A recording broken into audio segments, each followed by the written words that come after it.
isezerano nubwo ryatinda ntirihera kuko waritanze n'uwo kwizerwa.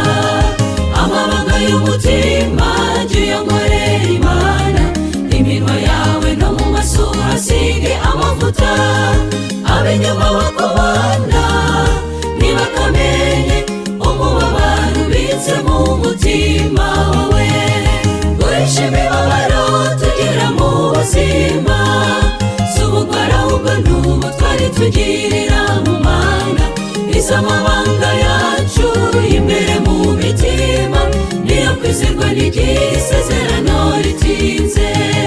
Guhisha imibabaro tugira mu buzima si ubugwari ahubwo ni ubutwari tugirira mu Mana. Izi amabanga yacu imbere mu mitima niyo kwizerwa n'iry'isezerano ritinze.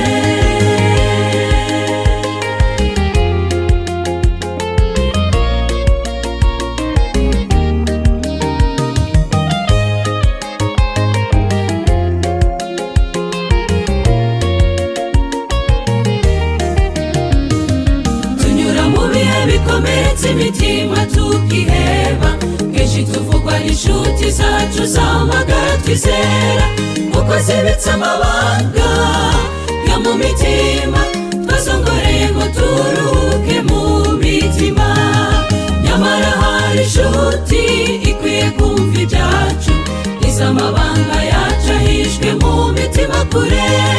Jya uyongorera ibyawe niyo kwizerwa, nawe isi yose yahinduka yo ntihinduka. Guhisha imibabaro tugira mu buzima si ubugwari ahubwo ni ubutwari tugirira mu Mana. Izi amabanga yacu imbere mu mitima niyo kwizerwa n'iry'isezerano ritinze.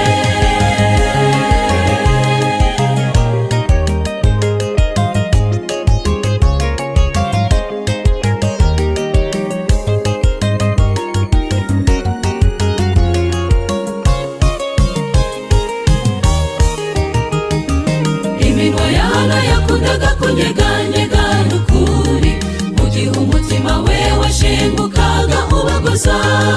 Ntabwo yasakuzaga ijwi ryumvikane, Hana yasengeraga mu mutima ababaye. Nyamara iryo sengesho ryazamukaga iteka imbere y'urondora imitima yacu ibabara. Nyaminwa y'uwo Hana yanyeganyegaga, noneho ihabwa kunyeganyega iririmba. Guhisha imibabaro tugira mu buzima si ubugwari ahubwo ni ubutwari tugirira mu Mana. Izi amabanga yacu imbere mu mitima niyo kwizerwa n'iry'isezerano ritinze. Guhisha imibabaro tugira mu buzima si ubugwari ahubwo ni ubutwari tugirira mu Mana. Izi amabanga yacu imbere